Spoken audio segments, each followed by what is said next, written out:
I want to know how the bond market responds to one of the themes we've seen, and maybe we see in this jobs report, which is we're going to move from 8% to 5% inflation or 4% inflation, and then there's a massive then what? How do you position in bonds given a bipart move in inflation and presumably in yield? Yeah, and a week from now, we're going to have that conversation again with maybe a little bit more relevant information focused on, the CPI report. But the inflationary data that we get out of today, as you guys have covered, it's a little bit of, avoiding the worst case scenario. You get a little bit of improvement on the labor force participation rate. I would agree with whoever said that earlier. That's probably, for the inflation story, the biggest important number that we get out of the payroll report. Obviously, there's an average hourly earnings as well, and that avoided a negative disappointment in terms of fast print. I think the market this morning is maybe reacting on the headline. There's a pretty big drag to that headline number from retail.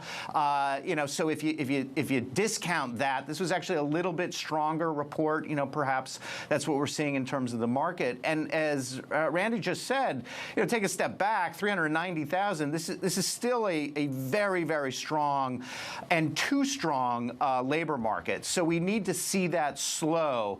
And, that's in the expectations. And you're getting a little bit of that, maybe a little bit of disappointment in terms of the slowing. I wouldn't read too much into it. And to your question, Tom, the jury is still out in terms of the inflationary trajectory. We're projecting it. Fair. We have expectations that we're going to see that decline.